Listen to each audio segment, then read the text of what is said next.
When was your first memory of going to church? It's really hard to pin down a first memory because my family attended church ever since I was an infant. I have memories of being a little kid in church and how boring the pastor was to me.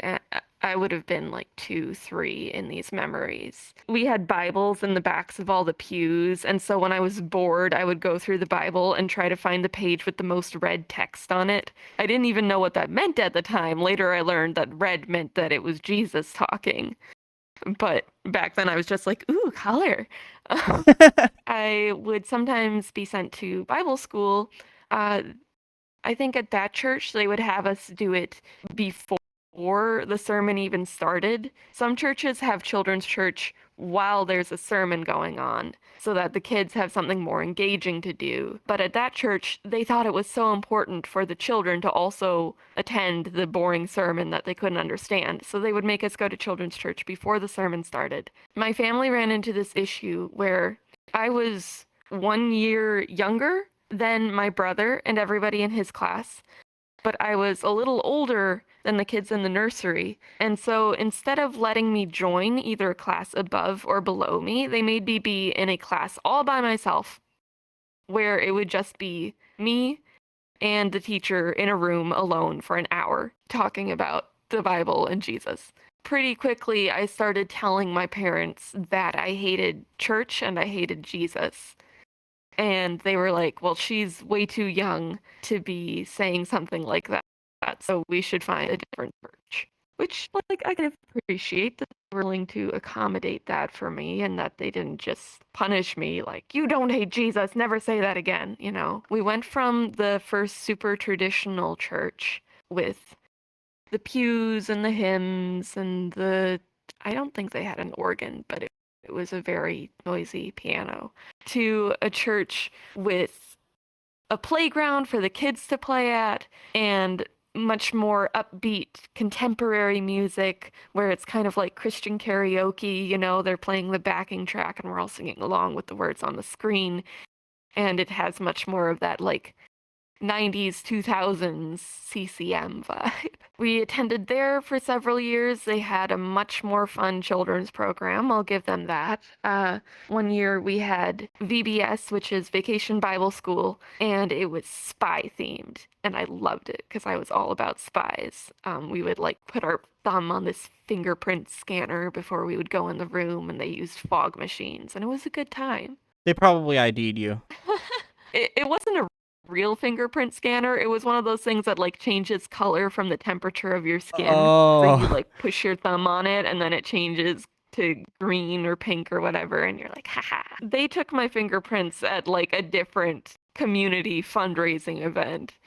So that's cool. oof. I mostly had a better time at that church as a little kid. I do remember, though, the pastor speaking on how important it was to discipline your child and how the Bible says, spare the rod, spoil the child. And we can't have that. You've got to have godly children. And the way to make your children godly is to use corporal punishment when they disobey you or sass. That pastor went to jail for beating his children. They had a lot of adopted and foster children, and they had a son who was about 12 years old, I think. He went to school with these giant bruises and welts on his bottom from being beaten with a cane. And his teacher called CPS and the police got involved and the pastor went to jail. And I remember him coming back in to preach under police supervision. He was in his clothes from jail. He basically spoke about how our country's politics and morals were getting so corrupted that they weren't allowing parents to discipline their children, and how this was an example of America straying further from God.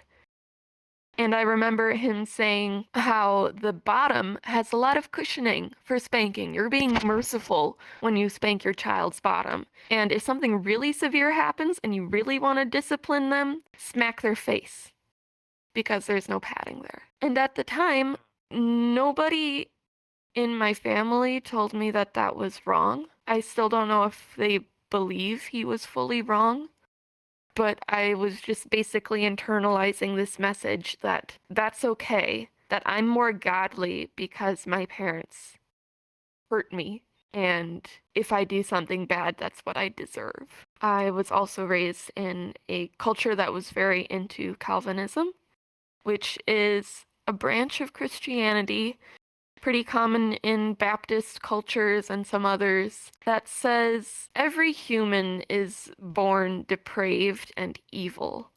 You have zero redeeming qualities.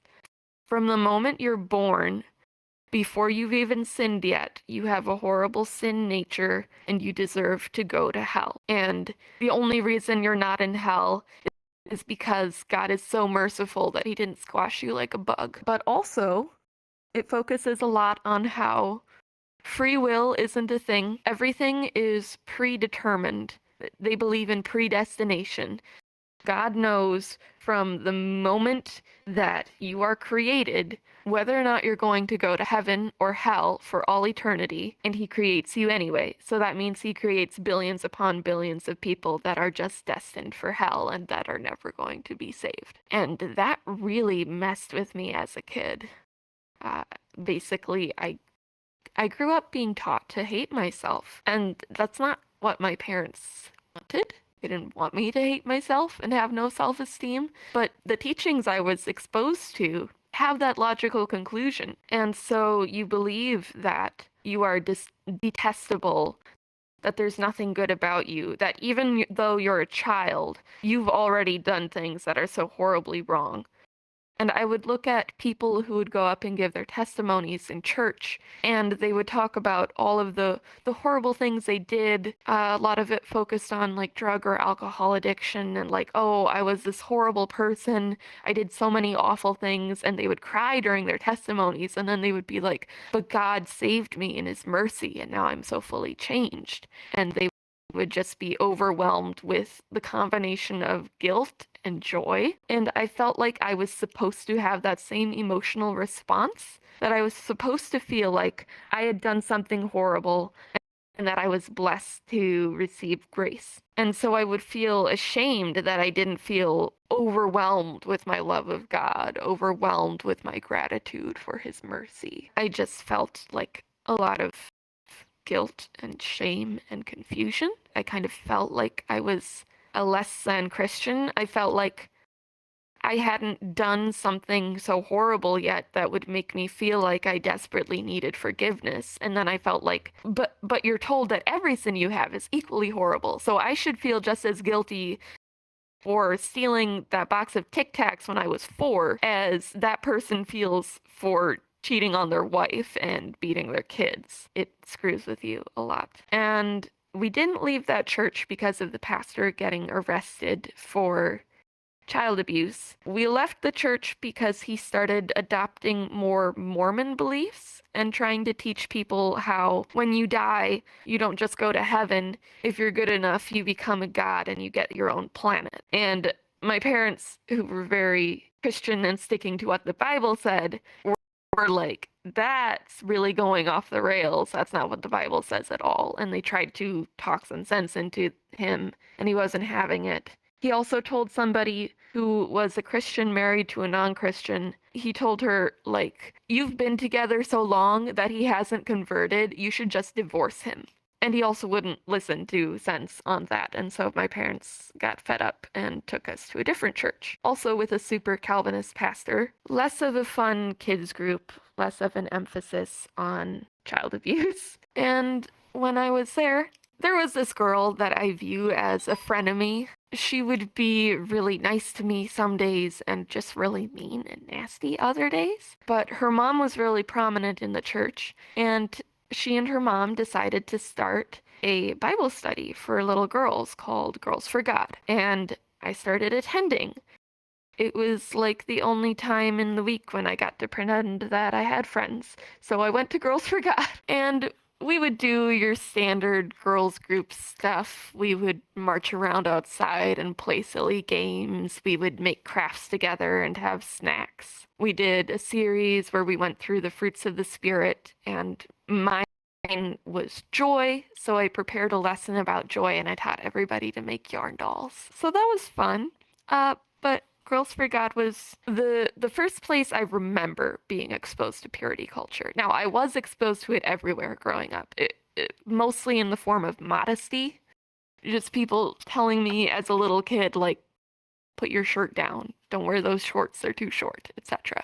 But Girls for God was where we started talking about how important it is to be pure. And being pure means being modest, not having sexual thoughts or entertaining lust, because lust is a sin, and all about how you have to be a virgin until you get married. You have to save sex for your future husband, because if you don't, then you're like a chocolate bar. And if you give pieces of your chocolate bar to other people, then when you meet your future partner, you won't have any chocolate left to give him and he won't want you.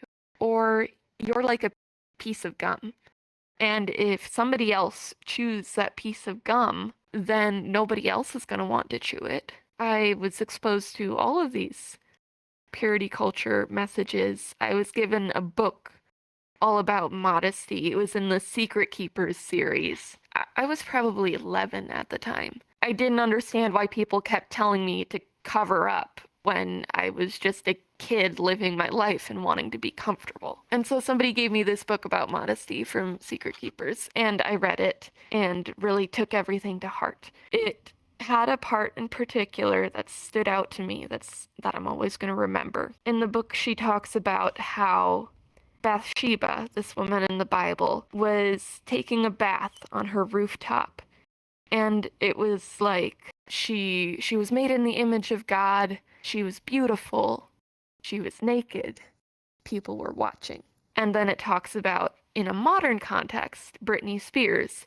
And it says she was on the stage. She was dressed in like this sequined bra and not much else. And she was so talented and she was beautiful and people were watching. And I look back on those two stories in particular because it's very interesting that they chose those characters. If you're not familiar with the Bible, I will give a little bit of context to the Bathsheba story. There's this man in the Bible called David. He's the one who killed the giant Goliath. He goes on to become a great king. And he has a whole bunch of wives. One day, he looks out over the city and he's in his palace on top of the hill. Now, people in their time, when they had to take a bath, they would go up to the roof because it was pretty private. People on the ground can't see up to your roof. And women in particular had to do a ritual monthly cleansing after they got their period because their culture saw that as unclean. And so Bathsheba is up on her rooftop doing her monthly cleansing ritual that she is obligated to do by law. And this is a place where everybody bathes. The only person who should be able to see her is somebody whose home is way above all the other homes. The only person who can see her is the king looking out of his palace. So she's not doing it for attention. She is literally following the quote unquote word of God. The King David sees her and decides, oh, I want that one. And so he sends her husband off to war and puts him on the front lines in the hopes that he'll die.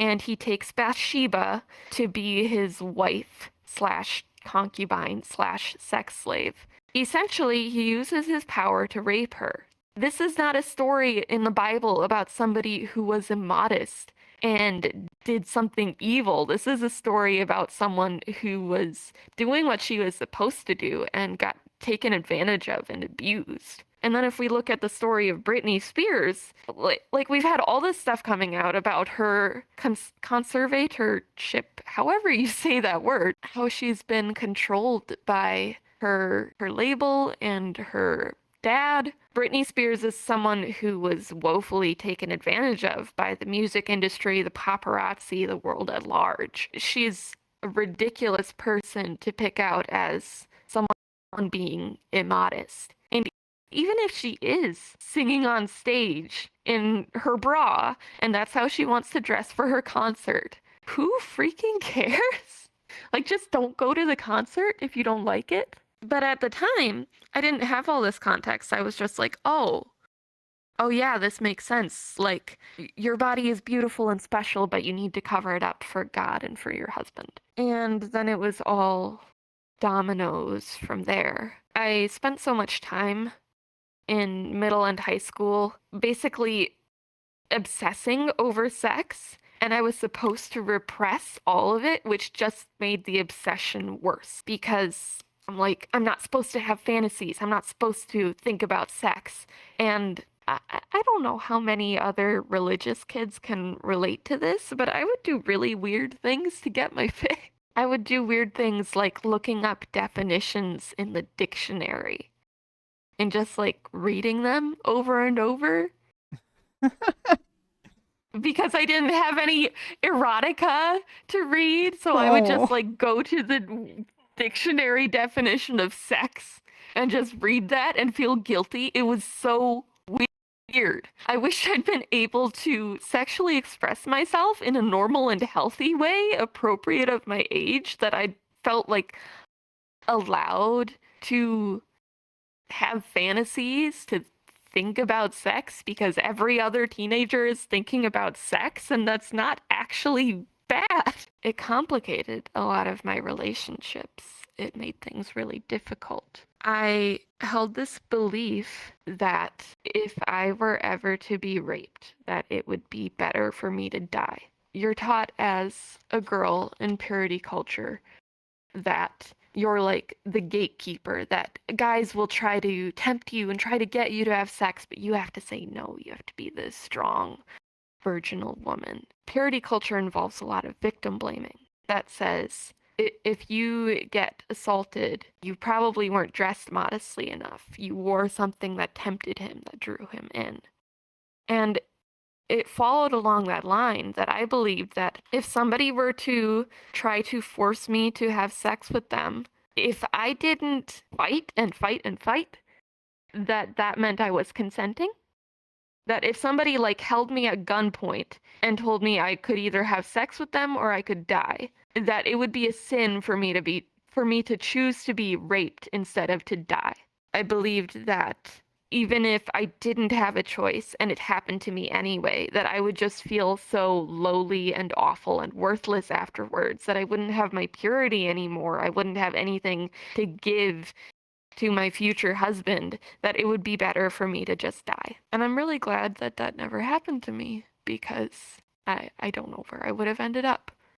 But it has unfortunately happened to so many other people. There's this woman, I'd have to look up her name. She was abducted as a teenager and kept by her captors for 3 years and raped. And she said that in that time, she had opportunities to escape, but she just felt too broken to even try because she had been told that she was like a piece of gum and that if she'd been chewed, no one else would want her. And in her mind, she was like, I've already been chewed. There's no point in my life anymore.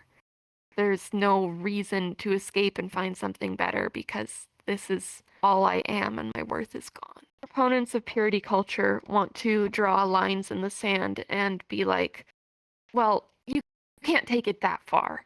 That's like a slippery slope. I don't believe that. Don't say that purity culture always leads to all these bad things. Purity culture leads to being loyal to your spouse and having a low divorce rate. And sex is so good within the confines of marriage. No, it's not. You grow up thinking that once you get married, the switch will turn off. You won't feel sexual shame anymore because you'll finally be allowed to express yourself. And you'll have beautiful, magical sex with your partner, the stuff that you've been craving this whole time and then suppressing because it's lust. Don't think about sex, but you want to have sex, you want to think about sex, but don't do it. Once you get married, that'll all go away and you'll enjoy yourself. The rates of vaginismus in people raised in purity culture are astronomically high. And for those of you who don't know, vaginismus is a condition affecting people assigned female at birth who become unable to be penetrated. You can't do penetrative sex at all because your body like physically clenches up so much that it's impossible. It affects so many people, and it affected me. In about December of 2020, I started deconstructing my beliefs. My inability to have sex with my partner was really impacting our relationship. And a lot of people think that's really bad. Like, well, if your partner can't wait, then they just must not love you enough. But like,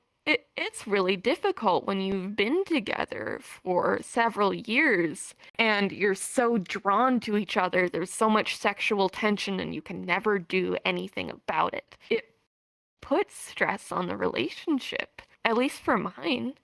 And for other people, there are lots of people who rush into marriage because they can't handle the sexual tension. So they'll get married after knowing each other for 6 months because they want to have sex so bad. And then the relationship can't work and they get a divorce or they're miserable together. They try to have a baby to fix their marriage and it doesn't work. And then everybody's miserable. So for me, I'm in this multiple years long relationship and it's starting to really get to us. And finally, I'm like, I really have to figure out what the Bible says about this and why. Because at the time, I was very much in following the Bible, being a good Christian, following Jesus. And I desperately wanted to do the right thing. But I also didn't want to break up. I didn't want this to be the end of something really beautiful. And so I started looking into what the Bible really said about purity and marriage. I found some interesting stuff. I found out that there isn't a specific verse in the Bible that says, "Thou shalt not have sex before marriage." There are verses in the old laws, like Deuteronomy, Leviticus, that talk about like what to do if you marry somebody and you find out she's not a virgin and that displeases you, and how she can be stoned, or you can get money from her father as a refund or stuff like that. And in the New Testament, there are passages where it lists people who will not inherit the kingdom of heaven. So thieves, homosexuals, idolaters, adulterers, fornicators. Homosexuals is a whole other bag of worms, or can of worms. There's a big discussion to be had about the translation there that we won't get into today. But talking about when it says fornicators, in our language, that means somebody who has sex before marriage, typically. But the words that were originally translated were porneia and moikeia. If you dig into the history and the context of that culture, it seems to much more be referring to sex with slaves and concubines. When you have a partner that you should be loyal to, but instead you're buying somebody else to have sex with, or you're going out to a prostitute. It was much more condemning disloyalty to your partner than it is focused on a healthy, non-married relationship, which they didn't really even have back then. Their entire courting process worked entirely differently. And it's so frustrating that people would take the Bible and be like, well, the way it's written is true for all times and all cultures. We have to take it exactly literally at its word. There are no errors in the way it was translated. There are no errors in the way it was written. And so if we read in our Bible today that it says fornication is a sin, then that must be exactly what God meant. We don't need to do any further research. We just apply that to everyone.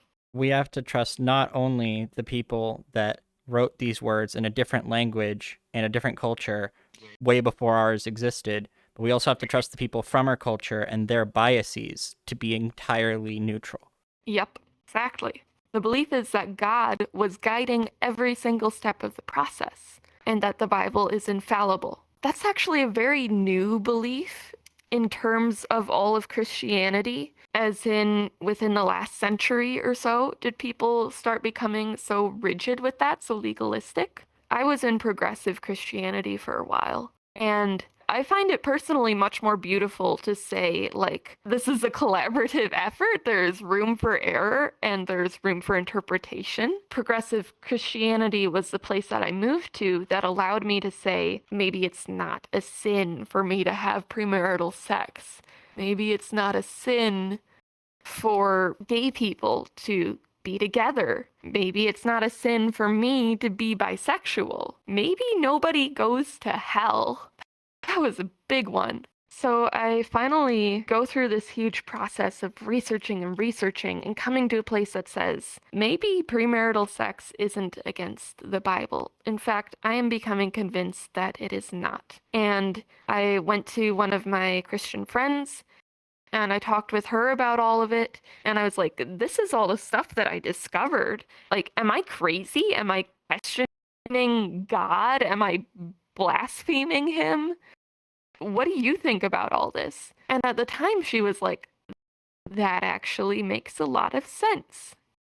And so it gave me just a little bit of validation to keep looking into it and be like, okay, I'm not crazy. I'm not defying the will of God. I'm just looking for the truth. And finally, I reached a point where I was like, this is okay. This is what I believe now. Like, I was lied to all these years that it would be something sinful and horrible for me to have sex with my partner. And I'm ready to take that step because I was very good at waiting. It was putting strain on our relationship, but I was really good at holding my boundaries and saying, we're not going farther than this. A lot of people have all this shame because they're like, well, I was a Christian and I was waiting, but then I just couldn't help myself and it was a mistake. And I feel really bad for people who have that experience of like not having deconstructed it and then having sex anyway and then feeling ashamed of it. My personal experience was that I was able to wait until the moment I was convinced that it wasn't the wrong thing for me to do. And for a while, things got a lot better, but I experienced vaginismus. Even though I had gone through this entire process of believing that it was okay for me to have sex now, and here's why, here are all the logical pieces of evidence that led me to this conclusion, I get into bed with my partner and I can't do it. And in my mind, I want to, but my body's not responding because my body has been programmed on 2 decades of shame. And it took months for that to get better. Some people, it lasts for years. Some people never seem to heal from it. And I don't want to convey that this only applies to people raised in purity culture. There are people who have vaginismus, but the cause is unknown. People who are raised in a sex positive household who it's just not working for them. And it's really frustrating because it's a very misunderstood condition. It's something that we don't know a lot about. And so while I was trying to find help for my condition, I was running into all these stories from other people who were talking about their frustrations of having vaginismus for years and years and not being able to get anywhere. I remember reading somebody's story. She was a teacher trying to have sex with her husband, and she's like, the kids at the high school that I teach at are able to sleep together and like get pregnant at 16, and it's ridiculous that they can all experience this and I can't. And I felt some of that frustration for a while. That was like, why is this so normal and easy for everyone but me? And the thing that helped really was just exposure, taking it slow. It was a slow process, but it was really rewarding once I worked through it. It's just, I know that if I had kept that belief all the way into marriage and gotten married and dreamed of this beautiful, magical wedding night, that was one of the settings of a lot of my fantasies because that's the only context in which it's okay for you to have sex. So maybe if I think, well, what if I'm married in this scenario? Then it will be okay. I had all these dreams of my wedding night. And I know now that if I had gotten there, I would have had the exact same problem. And I would have been so disappointed and sad. I'm so glad I didn't get to that point of having this big, beautiful thing built up in my head and then not getting to experience it. The roller coaster you've been horribly riding your entire life stops right before it drops. Yeah. I guess, do you want to start on the bisexual arc. Where do I start? So, when I was a little kid, ever since I was little, I would get crushes on people. And when I had a crush on a boy, I knew that it was called a crush. But when I had a crush on a girl, I believed that just meant that I wanted to be her friend. Looking back, I can identify that those feelings I had for boys and girls were very similar to each other. But I couldn't acknowledge that at the time. I grew up in a culture that taught me that not that being gay was a sin, they'll make that distinction. So everybody is born with their temptations to sin, but you have the choice to not act on it. And so, well, for me, I was able to fit into heteronormative culture because I had crushes on boys. And so I could just tell myself, oh, I'm straight. I know that I'm straight. That's silly. But I would have these thoughts that were like, if being gay is a choice, because I was taught that it was, why wouldn't somebody just choose to be bisexual? What's not to like? Like, if you're going to choose to be gay, why not choose everyone? um, because I felt in my heart that if I wanted to, I could choose to like girls, but I just chose not to, you know? And that must be how gay people feel, is that they can choose to like the same sex, and so then they just choose to do that, right? Which is very silly. People don't choose their sexual orientation. Some people are more fluid than others, but who you're attracted to is just innate. And even after I deconstructed my concept of homosexuality in the Bible and whether or not it was wrong and a sin, and coming to a place of believing, no, it's not wrong. That's another thing that I was misled about. It still took me a couple weeks to allow myself to acknowledge my own queerness. I was kind of going through this whole process of being like, okay, I can finally feel happy when I see a queer relationship in a show. I can finally ship Lumity in the Owl House without feeling ashamed of myself. But I think I'm still straight, you know? I'm, you know, like, I've had those thoughts before, but I don't think I'm really bisexual. It was slow going to let myself take that on. I think part of me felt guilty because I knew that I had held all of these horrible beliefs about the LGBT community, that I had perpetuated them in the world, that I had gone through high school telling people that it was a sin to be in a gay relationship. And so part of me just felt this feeling of, I don't get to be queer because I hurt queer people. I don't get to embrace my own identity. I don't deserve that.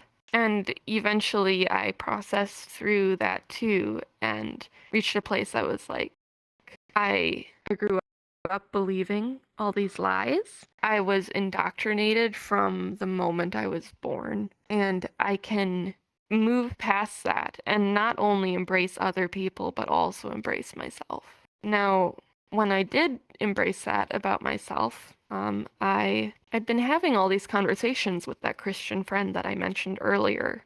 She was like my constant, my sounding board, my rock. And I went on a trip with her and my partner, who I'd begun having a sexual relationship with, and it was going great. And I'd been opening my mind to all of these new things, this beautiful, freeing reality. And somehow I thought she was on that journey with me, because when I would tell her what I was thinking, she would respond with like, that makes sense, or like, I can see that. And we would have kind of discussions where she would be like, well, what about this thing? And I'd be like, well, that's what I think about that. And sometimes we'd just agree to disagree. Other times I felt like she was also reconsidering what she believed. I thought we were deconstructing together, I guess, and I was completely wrong. My partner, when we all three went on a walk together, asked me, when was the first time you remember having a crush on a girl? And so I told them about my first crush. And my friend was like, so you're bisexual now? Like, that's something you really believe? And I was like, yeah, kind of thinking I thought this had come up before. Like, I've mentioned weird feelings for girls in my letters over the past 8 years. Like, I've talked about my sexuality and such in this deconstruction process. I thought we were on the same page. I didn't say that stuff. I just said, yeah. And when we got back from the trip, she ghosted me. It was a little bit of a slow process. I saw her a couple more times after that, where I'd ask if she wanted to hang out and we'd see each other for a couple hours. I think we saw each other all of 2 or 3 times after that trip, but she was texting me less and less and ignoring me and not talking to me. I was finally able to call her months later and I was like, hey, so what's going on? And she said, well, I just feel kind of confused spiritually and I'm working through my stuff. And like, I didn't know how to feel about the beliefs you were expressing. And I told her, like, I understand. Like, there's no rush for you to instantly be on the same page that I am. Like, I'm not rushing you. I just want to continue having an open dialogue. I want to continue being your friend. And we were running out of time and she was like, I know what you're thinking. If I hang up now, I'm not going to hear from her again for months. But I promise that's not true. We're going to keep talking. And I felt a lot better and I was like, okay. And that was a lie. She continued to ghost me with more and more severity. Like I heard from her even less after that. And I would try to ask her, what are you up to? Because she would always say, oh, I'm just so busy. And finally she was like, oh, I'm just like working and taking care of my nephew, like always, which told me nothing has changed. You're not actually busier than usual. You're just avoiding me. And it was getting worse and worse. And finally, I reached a point where I had enough and I called her and I was like, when you ghost me for 6 months after me coming out to you as bisexual, it really looks like you don't want to be my friend anymore because I'm queer. And if that's not your intention, then I need you to clarify, because something is wrong here. And she basically confirmed that no, that was exactly it. That she didn't feel comfortable with me anymore. That she felt like we had nothing in common, just because now I was a different flavor of Christian and out. She said that she didn't want me influencing any of her siblings with it, as though it was a contagion that I would spread to them. She said that she had her own spiritual stuff to work through and that she was just really confused right now and she needed space and time.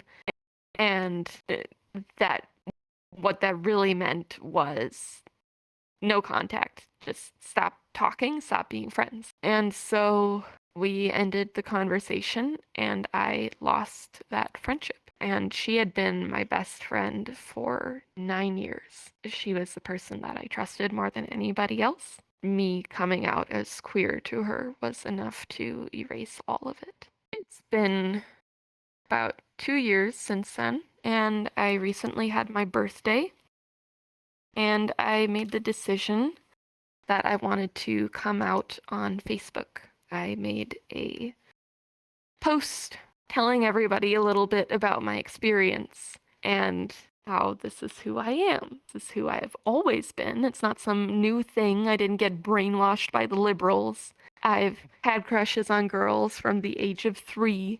And it was just really funny and telling seeing who liked the post and who didn't. Namely, none of my immediate family members reacted to it, Not my parents, not my brothers. They all just kind of ignore that stuff as though it's not real. It's really hard thinking about how religious trauma has shaped my entire family, our entire generational trauma. It goes back generation after generation. I have a sibling who has OCD that focuses on religion, and he is deathly terrified of hell. I have another relative who's a pastor who will spend hours crying because his best friend he believes is going to hell for being an atheist. I used to spend hours crying thinking there are people all up and down my block who aren't Christians, and if I could just go out there and talk to them, maybe I could save their eternal souls, and instead I'm just letting them die. You feel this immense weight of constant pressure to evangelize, because if you don't, you're being selfish and you're letting people die and you're failing God. My grandfathers are pastors on both sides. One of them beat his kids as a form of discipline, and the other one had an affair with his secretary at the church he worked at, who was half his age. And I learned semi-recently, sexually abused a minor by, showing her videos on how to masturbate so that she wouldn't sin by having sex. This grandfather went on to blame me for being sexually assaulted, which thankfully happened after I was out of purity culture, as that would have made it even more traumatic than it already was. I sometimes feel like my entire family was just wrecked by religion. Lately, I'll have days where I wish that the Bible never existed, because then maybe my family would accept me if they didn't believe that being queer was sin, and that living with my boyfriend before marriage and having sex before marriage was a sin. Then maybe they would support me more. Maybe I would feel more loved and less alone. Maybe they wouldn't consider me an enemy of their daughter. Yeah, me and my atheist boyfriend over here living it up. Yup. Doesn't even know how to get a real job. I don't know what else to go over. That's a lot of it.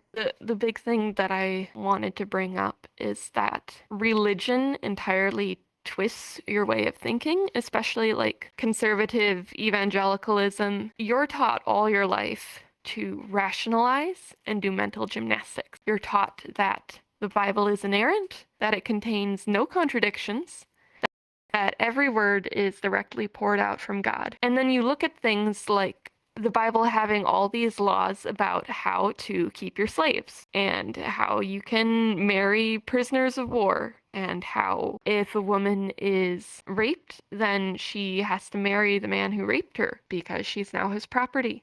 And you look at that stuff growing up and you're like, wow, that feels really wrong. That feels really messed up. Can somebody explain to me how that is the word of God? And unfortunately, you get an explanation that says, well, things were different back in their day, and slaves worked a lot differently in Israel in Bible times than they did in America during the time of the Civil War. So it was okay then, and Jesus came through and he declared a lot of the old law no longer relevant. So we don't really have to worry about that stuff in the Old Testament, except for the part where it says being gay is an abomination. That part's still important, but everything else is the old law. You jump through these mental hoops, these things that say God loves everybody, but he created billions of people to be tortured for eternity, literal eternity, no end in sight, but he loves them, and that's love.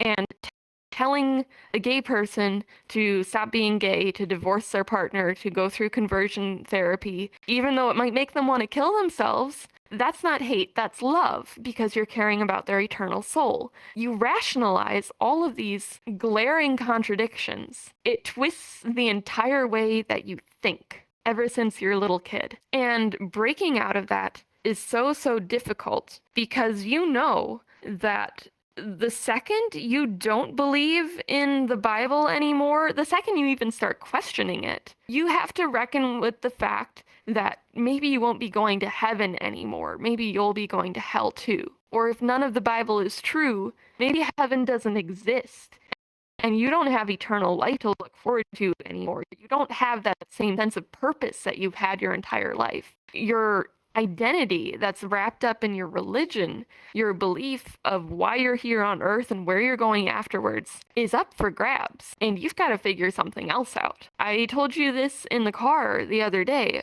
but overcoming evangelical Christianity means overcoming your fear of death. You have to face that fear again. You have to encounter a fear that you've been able to avoid your entire life. You don't have to fear death because you're going to heaven until you start to believe that maybe you're not. But it's worth it. It's worth it for the freedom that you find. It's worth it for being able to love whoever you want to, whenever you want to. It's worth it for letting go of your shame that says, I've been a horrible person from the day I was born, and embracing something that says, maybe I'm good, maybe I'm good enough, maybe I'm lovable. It's worth it because life means something else. You can think clearly for the first time. You can breathe.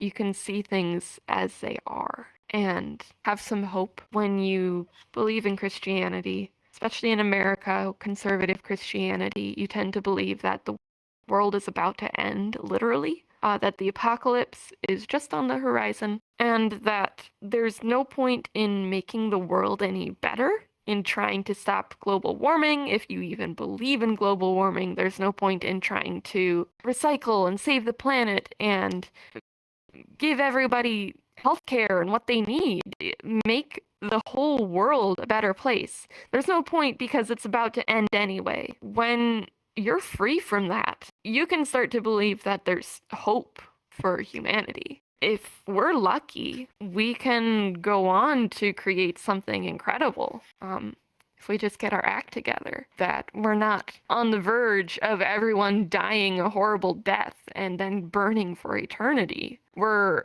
on the verge of every discovery all at once. We're going somewhere that matters, and it might not be heaven, and that's okay. You stay right there. I am going to run upstairs and give you a hug. I'm so proud of you.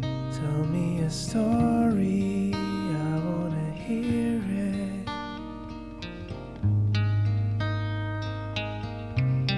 You might think it's boring, but I'm interested.